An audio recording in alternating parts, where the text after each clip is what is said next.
안녕하세요. 저는 이제 칠순을 넘긴 김영순이라고 합니다. 세상 일은 참 알다가도 모르겠네요. 5년 전 남편과 사별하고 혼자 지내던 저에게 아들과 며느리가 어머니, 우리랑 같이 살아요라고 하더군요. 그래서 손주 쌍둥이들을 24시간 돌봐주었어요. 매달 100만 원 받으면서요. 그런데 이번 여름 너무 더워서 잠시 친정언니가 있는 제주도에 가고 싶다고 했더니 며느리가 뭐라고 하는 줄 아세요? 살만하신가 봐요, 어머니? 라는 거예요. 이런 말까지 내가 듣게 될 줄 몰랐고, 작정하고 저도 젊은 며느리와 끝을 내게 되었습니다.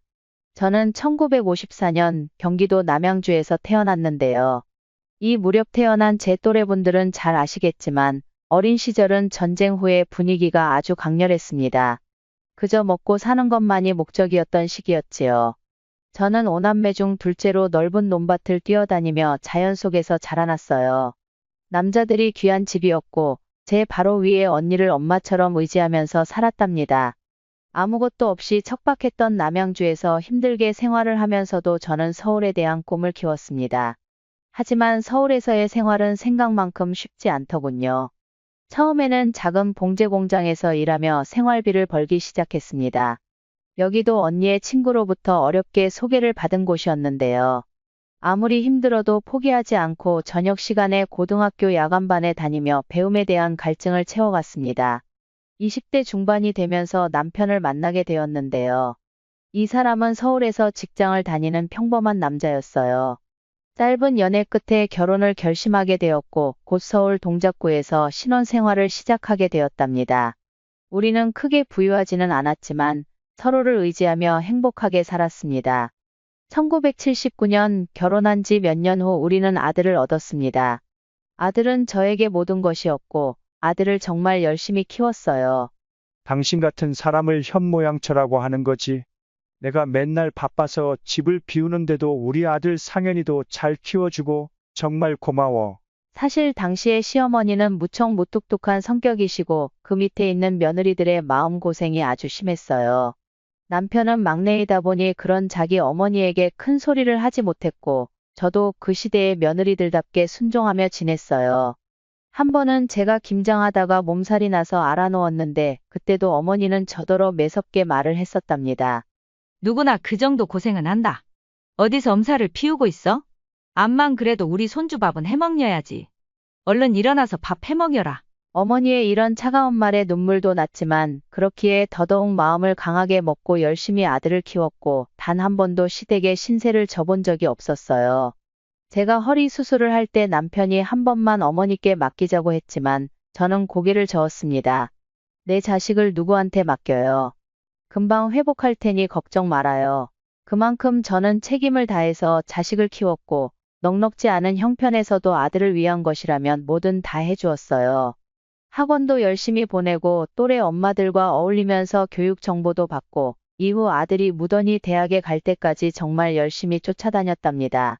아들은 저희 기대에 부응하여 학업에서도 뛰어난 성과를 보였고 성장하면서 점차 자신의 길을 찾게 되었어요. 아들이 대학에 진학하고 군대도 다녀오고 직장까지 다니니 이제 결혼을 시키고 싶어지더군요. 하지만 쉽게 자기 마음에 드는 짝을 찾지 못해서 그게 저에게 가장 큰 걱정이었답니다. 엄마들은 아들이 장가 안 가고 30이 넘도록 혼자이면 너무 걱정이 되잖아요. 그러고 몇 년 후 아들은 며느리를 만나게 된 거예요. 직장 동료의 소개로 만났다고 했는데 그것조차도 저와 남편의 만남과 비슷해서 반가운 마음이 들었어요. 며느리의 첫 인상은 아주 야무져 보였고 특별한 미인은 아니었지만 똑똑하고 자신이 있어 보였어요. 그때만 해도 저는 며느리와 제가 참 좋은 인연이 될 거라고 생각하고 있었지요. 안녕하세요, 어머니. 처음 뵙겠습니다. 상현 씨한테 많이 이야기를 들었어요. 잘 부탁드립니다. 저도 반갑게 맞아주었고 둘 다 나이가 어느 정도 있는지라 결혼 얘기도 서두르게 되더군요. 나중에 상견례를 하며 이야기를 들어보니 며느리는 서울 외곽의 편부모 가정에서 자랐다는 거예요. 호라비인 친정아빠 밑에서 어려운 형편으로 살아왔던 며느리는 경제적으로 힘들었기에 무척 고생을 많이 했다고 합니다. 저는 대학을 졸업하자마자 바로 취업을 하고 싶었어요. 그래서 주변에서 일찍 돈을 벌기 시작한 친구들을 보니 미용일을 하더라고요. 저도 그렇게 미용사의 길을 걷게 됐어요. 그래서인지 며느리는 열심히 일을 배웠고 우리와 만날 때쯤 작은 미용실을 개업했더군요. 아들은 며느리의 독립적이고 열정적인 모습에 반했고 며느리는 아들의 성실하고 온화한 성격에 마음을 열게 되었었다는 거예요. 이렇게 우리와 인연이 되어 결혼식도 올리게 되었고 저와 남편은 며느리를 진심으로 환영해 주었어요. 며느리네 집은 형편이 어렵다고 하여 저와 남편은 최대한으로 돈을 보태어 사억대의 전세 빌라를 얻어주었답니다. 집은 20평 남짓되는 곳이었어요. 나머지 1억은 둘이서 어떻게든 대출을 받아서 보탤 수 있도록 했답니다. 당시 아들 부부는 결혼 후 안정된 삶을 꾸려가고 있었지만 경제적으로는 어려움이 있었어요. 아들은 직장에서 성실히 일하고 있었지만 회사 내부의 문제로 얼마간 월급이 밀리고 있었어요. 이 부부는 저를 크게 걱정하게 만들었답니다. 결혼까지 했는데 온전히 가정의 생계를 책임지기에는 부족한 부분이 많았던 거예요. 그나마 불행 중 다행이라면 며느리가 자영업을 하고 있다는 거였어요. 둘이서 같이 힘을 보태니 겨우겨우 이겨내기는 하더라고요. 하지만 저에게는 또 시련이 닥쳐왔으니 남편이 그간 있었던 지병으로 인해 고생하다가 정말 갑작스럽게 제 곁을 떠나게 되었어요. 처음에 저는 애써 제 마음을 달래며 괜찮을 거라고 생각했지만 사별이라는 것은 무척 사람을 고통스럽게 하더군요. 이후 홀로 지내며 심리적인 고통뿐만 아니라 현실적인 어려움과도 싸워야 했습니다. 나이가 들어감에 따라 건강 문제도 점차 심각해졌고 혼자서 모든 것을 감당하는 것이 버거워지더라고요. 이 시기에 저는 종종 병원 신세를 지게 되었고 병원비와 생활비를 충당하기 위해 고군분투해야 했습니다. 하지만 점점 더 커지는 경제적 부담과 건강 악화는 제 삶을 더욱 힘들게 만들었어요. 하루는 혼자 쓰러진 날도 있었는데 이때 아들이 반찬을 가지러 들렸다가 저를 발견하고 충격을 받았어요. 결국 그 다음날 심각한 얼굴로 찾아온 아들이 제안을 하더군요. 엄마, 안 되겠어요. 혼자 계시지 말고 저희와 함께 살아요. 네? 내가 불안해서 그냥 있을 수가 없어요. 이 집 팔던지 아니면 세를 주고 저희 집으로 오세요. 아들은 평생 제가 어디 아파서 주저앉아 있는 걸 못 봤기에 많이 놀란 듯 했어요. 며느리 역시 걱정스런 얼굴로 그러자고 했고요. 사실 이 무렵에는 아들 역시 아버지를 잃은 슬픔을 겪고 있었기 때문에 저와 가까이 지내고 싶었던 것 같아요. 며느리는 대학생 때 이미 친정아버지도 돌아가셨고 같이 지낼 부모가 없기도 했어요. 마침 그때 쌍둥이 손주들이 태어나기도 했고 여러모로 제가 함께 봐주는 게 낫지 않을까 생각이 들었습니다. 전 처음에는 이 제안을 망설였어요. 될 수 있는 한 혼자서도 어떻게든 버텨내고 싶었기 때문입니다. 저부터도 시어머니와 함께 살아본 적이 없고 며느리와의 삶이 어떨지 상상이 안 되더군요. 하지만 남편을 잃은 후 점점 심해지는 경제적 압박과 건강 문제는 더 이상 혼자 감당하기 어려운 상황이기도 했어요. 며느리는 저를 설득했어요. 저희와 함께 계시면 좀 나을 거예요. 애기들이랑 저희와 같이 살아요. 결국 아들과 며느리의 제안을 받아들일 수밖에 없었답니다. 함께 사는 것이 혼자서 지내는 것보다 나을 것이라고 생각했고 손주들을 가까이에서 돌보며 새로운 의미를 찾을 수 있을 것이라 기대했어요. 이렇게 해서 합가하게 되었고 쌍둥이 손주들을 돌보며 새로운 삶을 시작하게 되었답니다. 그런데 세상에 쉬운 일은 없다고 도망친 곳에 낙원은 없다고 하던가요. 제가 기대했던 따뜻한 가정의 모습과는 달리 새로운 생활은 전혀 다른 문제를 갖고 있더군요. 처음에는 손주들을 돌보는 일이 크게 어렵게 느껴지지 않았어요. 저는 이미 자녀를 키워낸 경험이 있고 손주들을 돌보는 것도 그저 조금 더 손이 가는 일 정도로 생각했습니다. 똘망똘망한 눈의 손주들이 너무 예쁘고 그들의 성장을 가까이에서 지켜볼 수 있다는 게 기뻤었죠. 당시 며느리는 건강이 좋지 않아 잠깐 직원에게 일을 맡겼는데요. 이제 슬슬 가정을 생각해서 몸이 아픈 것도 무릅쓰고 미용실 일을 다시 시작했습니다. 그러다 보니 며느리는 저에게 매달 100만 원을 주겠다고 약속했어요. 어머니, 제가 지금 미용실 확대하고 돈이 얼마 없어서 월 100만 원 정도만 챙겨드릴 수 있을 것 같아요. 정말 죄송해요. 당분간은 대출 이자 나갈 게 너무 많아서 엄두가 안 나네요. 저도 주변에 제 나이와 비슷한 할머니들이 손주들을 돌보며 대충 얼마 용돈을 받는지 알고는 있었어요. 24시간 꼬박 어린 남자 쌍둥이 손주들을 돌보며 100만 원 받는 게 합당하지 않단 생각은 했어요. 하지만 지금 상황이 다르잖아요. 얘네들이 저를 생각해서 같이 살자고 해주었는데 먹고 살겠다고 자기들도 노력을 하고 있으니 욕심부리지 않기로 했습니다. 물론 손주들을 돌보는 건 음식도 해먹이고 병원도 데려가고 놀아줘야 하고 아프면 간호하고 밤새 데리고 자는 것까지 힘든 일들의 연속이었어요. 그러나 저는 제 인생이 늘 그랬듯 가족을 위해 헌신하는 것을 당연하게 생각했고 경제적으로 어려운 아들 부부를 돕고 싶었어요. 주변을 보니 이만한 쌍둥이 녀석들을 양육하려면 200만 원으로는 턱도 없이 모자라다는데 우리 아들 부부가 그만한 돈이 어디 있겠나 싶었죠. 그런데 시간이 지나면서 며느리의 노력은 빛을 발했고 미용실은 더욱 번창하게 되었어요. 워낙에 뛰어난 미용 기술과 고객들과의 좋은 관계 덕분에 미용실은 지역에서 입소문을 탔답니다. 그러다 보니 자연스럽게 손님들이 점점 더 많아졌어요.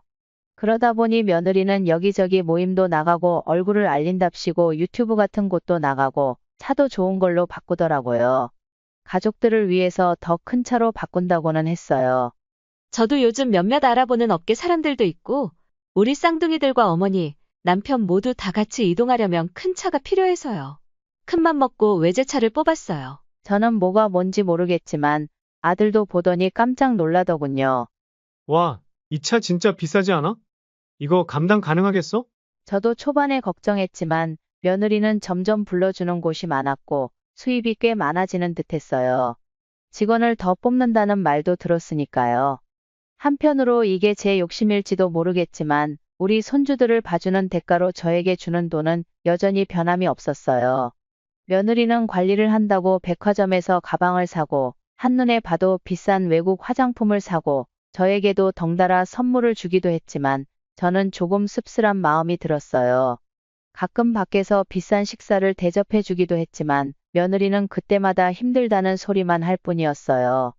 다들 저보고 장사 잘 된다고 하는데 몰라서 하는 소리예요. 직원들이랑도 안 맞으면 얼마나 골치 아픈지 몰라요. 지금도 빚 갚을 게 너무 많고 진짜 살기 힘드네요. 손님들 비위 맞추기도 힘들고요. 이렇게 앓는 소리를 하니 저는 그냥 며느리의 상황을 듣기만 할 뿐이었어요. 그리고 갈수록 덩치가 커지는 손주들을 돌보며 하루하루 힘든 시간을 보냈지만 아들 부부의 경제적 안정을 위해 자신의 희생을 묵묵히 받아들였답니다. 며느리는 매일같이 저만 보면 힘들다 소리만 했거든요. 어머니, 여기 혹시 파스 없나요? 너무 아파요. 밥 남은 거 있으면 저 좀 해주세요. 김치 있으면 볶음밥 좀 해주시면 안 될까요? 젊은 나이에 벌써 저렇게 파스를 달고 살고 새벽같이 들어오고 나가고 이런 부분을 짠하게 생각했어요. 하지만 이런 상황을 보는 것도 제 몸이 여유가 있어야 가능한 일인데 쌍둥이 손자들은 갈수록 활기가 넘치고 제가 제어하기 힘들어지더군요. 이제 얘네들을 저 혼자 하루 종일 돌보는 일은 점점 더 어려워졌어요. 손주들은 끊임없이 놀고 싶어 했고 저는 그들의 요구에 맞춰야 했으니까요. 놀이터에 가자, 어디를 가자, 뭐 들어가서 사달라고 바닥에 들어놓으니 주변의 할머니들도 저를 안쓰러워할 정도였어요. 아이고, 며느리가 그렇게 돈을 많이 버는데 사람 하나 더 안 붙여주나? 그쯤 되면 돈 몇백을 받아도 본전이야. 다 병원비로 들어간다고. 그 말을 들으니 저는 조금 서글퍼지는 게 그만큼 돈을 많이 받는 것도 아니었으니까요. 전에는 보다 못한 옆집 할머니가 며느리에게 제 편을 들어준 날도 있었어요. 거기 며느리, 시어머니가 이렇게 날쌘 남자 녀석들 데리고 고생하는데 어디 한의원이라도 데려가서 약이라도 짓고 침이라도 맞춰줘요. 안 그래도 꼬부라진 등이 어디까지 내려가는지 모르겠어. 그런데 며느리는 이 말을 듣고 조금도 웃지 않았어요. 외려 불편한 표정으로 인사를 하더니 집으로 먼저 들어가 버리더군요. 저의 삶은 하루하루가 피로로 가득 차기 시작했고 손주들이 다치는 일이라도 생길까봐 언제나 긴장을 늦출 수 없었습니다. 그로 인해 정신적, 육체적 스트레스는 점점 커져갔습니다. 그리고 사건이 터지고 말았는데요. 어느 날 손주 중 한 명이 장난을 치다가 사고를 당하는 일이 생겼습니다.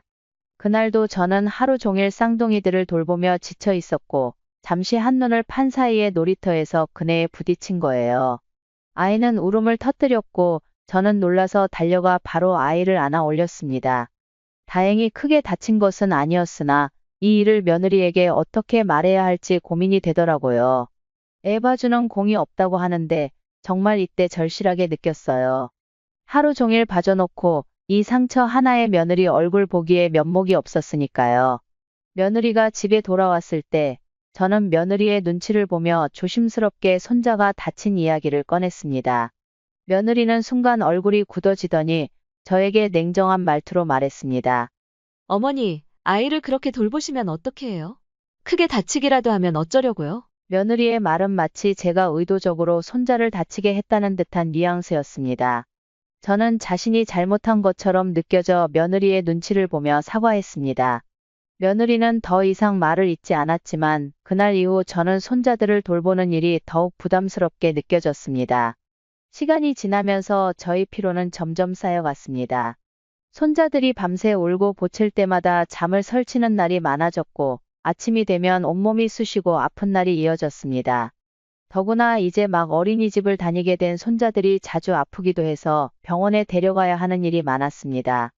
저는 이미 나이가 들었기에 이런 상황이 반복될수록 몸과 마음이 지쳐갔고 쉬고 싶다는 생각이 간절해졌습니다.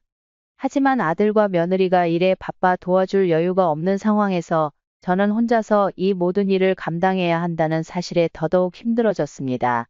그러던 어느 날 동네 주민들과 이야기를 나누던 중 며느리의 미용실이 2호점까지 오픈한다는 소식을 듣게 되었습니다. 옆집 할머니가 해준 얘기라 물어보고 싶었지만 그럴 수 없었어요. 며느리는 늘상 이렇게 말했거든요. 요즘 경기가 안 좋아서 미용실 운영이 힘들어요, 어머니. 이처럼 여전히 어렵다고만 이야기했습니다. 아들도 이 당시 출장으로 바쁠 때라 자세히 물어보지 못했고요. 당연히 저는 이 말을 믿고 미용실 운영이 힘들어도 열심히 일하고 있는 며느리를 안타까운 마음으로 바라보았습니다. 그런데 이게 사실이라면 대체 며느리가 왜 이런 사실을 숨겼는지 이해할 수 없었습니다. 그동안 자신이 아무 말 없이 손주들을 돌보며 힘들게 지내온 것이 허탈하게 느껴졌습니다. 그러던 어느 날 친정언니로부터 전화가 걸려왔습니다. 요즘 어떻게 지내니? 손주들 돌보느라 많이 힘들겠구나. 언니의 따뜻한 목소리를 듣자 그동안 쌓였던 피로가 조금이나마 풀리는 듯한 느낌을 받았습니다. 손주를 돌보는 일에 대해 이야기하며 매일매일이 힘들지만 그래도 손주들이 예뻐서 버티고 있다고 말했습니다. 언니는 잠시 망설이더니 조심스럽게 말을 꺼냈습니다. 나도 한번 서울에 올라가서 너도 보고 우리 조카네 가족도 보고 싶구나. 조카 손주들이 얼마나 귀여울까? 꼭 한번 보고 싶어서 말이야. 언니의 말에 저는 잠시 생각에 잠겼습니다. 친정언니의 방문을 아들과 며느리가 어떻게 생각할지 걱정이 되었거든요. 결국 며느리에게 이 이야기를 꺼냈습니다. 예, 제주도에 있는 친정언니가 조카와 손주들을 보고 싶어서 서울 우리 집에 들리신다는데 어떻게 생각하니? 최대한 조심스럽게 물었지만 며느리의 반응은 예상보다 더 냉담했습니다. 어머니, 굳이 올라오실 필요가 있을까요? 저희도 바쁘고 집도 좁아서 불편하실 거예요.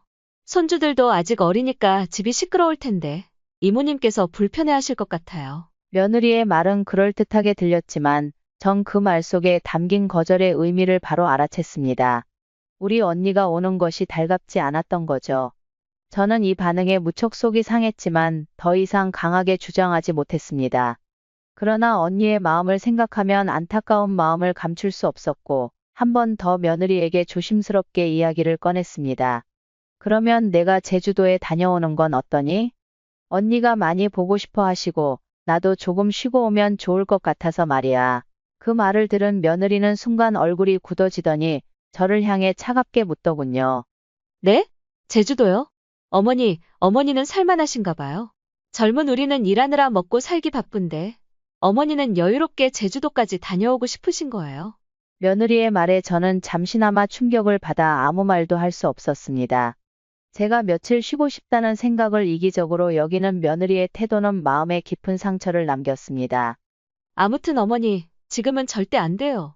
저희도 너무 바쁘고 손주들도 누가 봐줄지 모르잖아요. 어머니가 없으면 저희는 정말 곤란해요. 며느리의 목소리는 냉정했고 전 그 말에 당황했습니다. 그동안 손주들을 돌보며 쌓인 피로를 털어놓고 잠시라도 쉬고 싶다는 말을 이렇게 단호하게 거절할 줄은 몰랐기 때문입니다.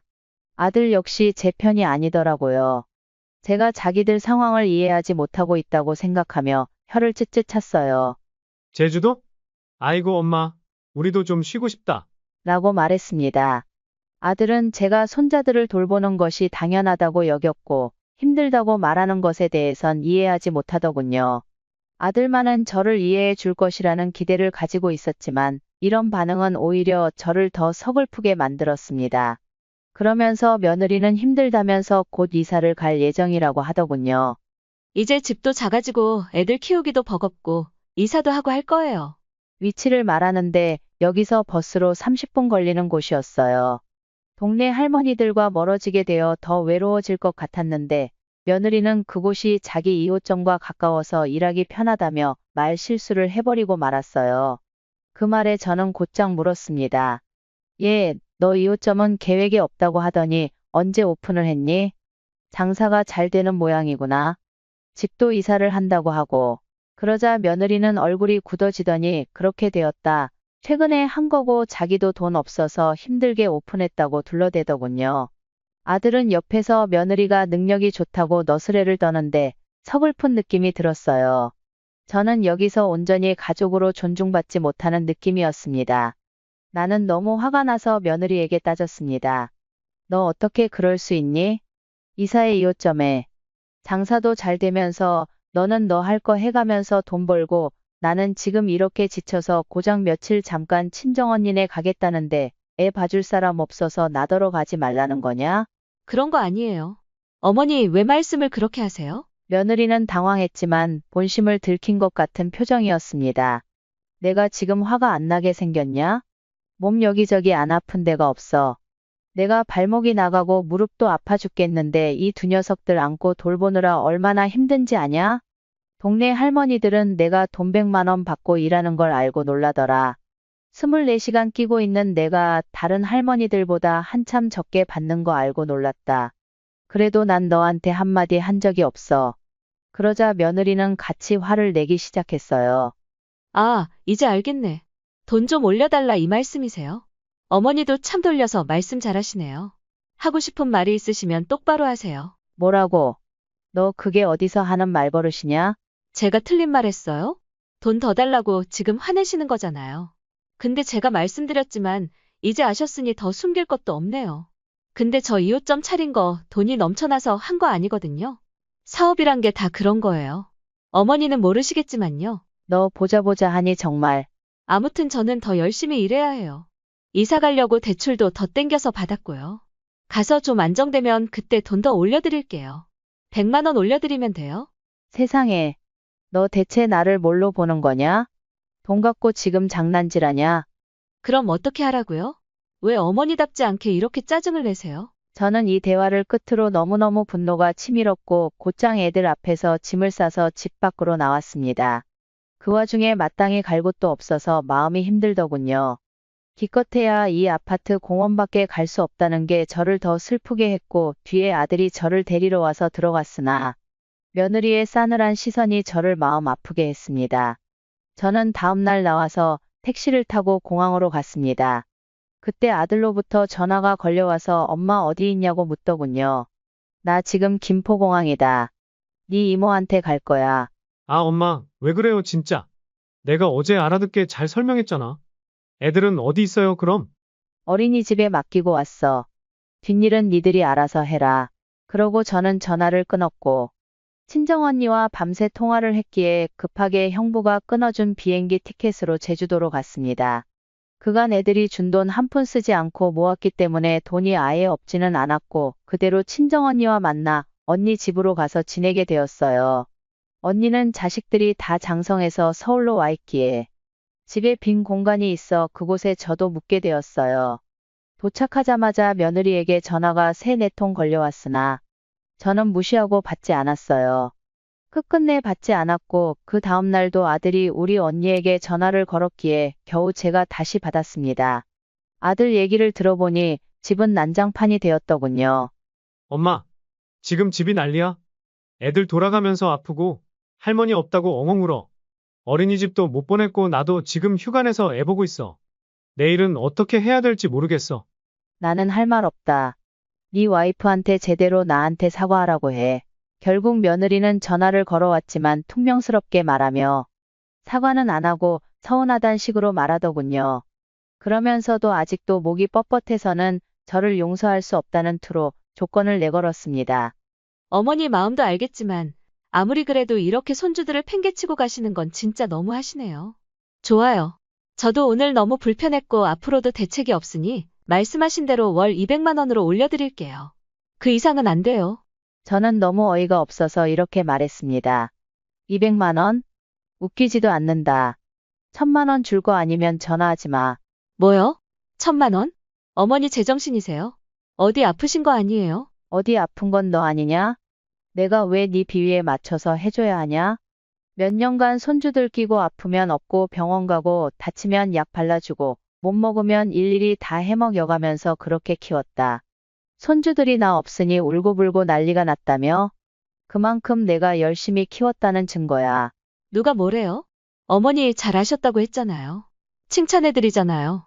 그래서 돈 쳐서 드리겠다고요. 뭐가 그렇게 불만이 많으세요? 네 태도를 보니까 너무 괘씸해서 말이야. 나를 그렇게 무시하고 당연하게 돈으로 나를 부리려고 드는데 무시하는 값으로 돈이라도 더 받아야 내가 억울하지 않겠지. 잔말 말고 1000만 원 줄 거 아니면 전화하지 마라. 그게 싫으면 너 능력 좋고 돈 잘 버니까 200에 쌍둥이 손자 24시간 끼고 봐줄 사람 잘 찾아봐. 끊는다. 그러고 저는 한동안 며느리 전화는 차단했습니다. 이후로 언니와 지내면서 오랜만에 느껴보는 여유와 평온함에 다시금 삶의 의미를 되찾아가는 듯했습니다. 제주도의 맑은 공기와 시원한 바닷바람이 저의 지친 몸과 마음을 어루만졌습니다. 이제는 제 자신을 위한 시간을 가지며 제가 누구인지 무엇을 원하는지에 대해 다시 생각해 볼 기회를 얻었습니다. 그러던 중 아들로부터 전화가 걸려왔습니다. 뒤늦게 저에게 사과하고 싶다면서 울먹이며 말하더군요. 엄마, 내가 그동안 엄마 기분을 생각하지 못했어. 지금 우리 너무너무 힘들어.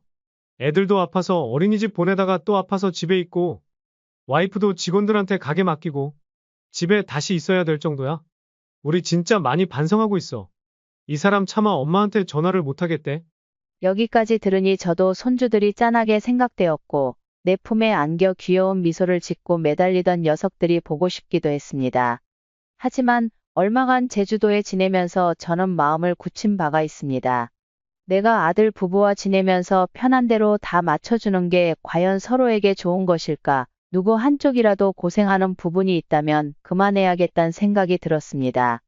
네가 나한테 정말 미안하다면 엄마가 돈 100만 원 받고 니들 형편 생각해서 애들 키워준 거 고맙게 여긴다면 내가 니들 자식한테 해준 만큼 니들도 그대로 자식 위해 주면서 살아라. 나는 혼자서 손주 둘을 봤는데 니들은 부부 둘 다 멀쩡한데 뭔들 못하겠어? 그러자 아들은 아무 말 없이 제 얘기를 듣더군요. 부모는 그렇게 자식 위해서 다 해주고 싶은 법이야. 내가 그동안 해주는 바람에 니들이 니들 자식에게 그런 애정을 베풀 기회가 없었다고 생각된다.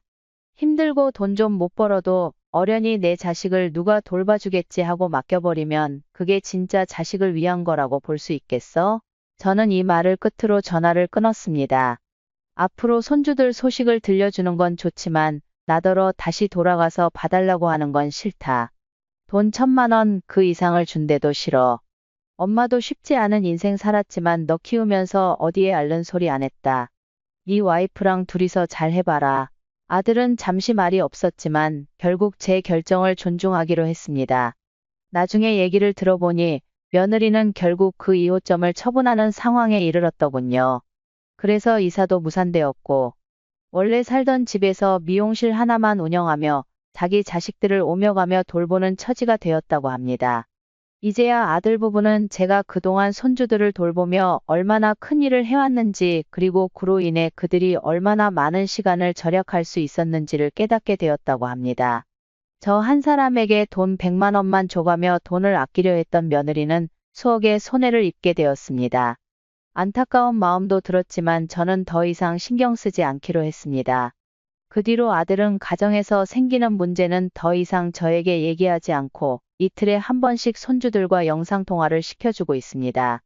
딱 지금 정도의 삶이 저에게 제일 잘 맞는 것 같습니다. 긴 얘기 들어주셔서 감사합니다.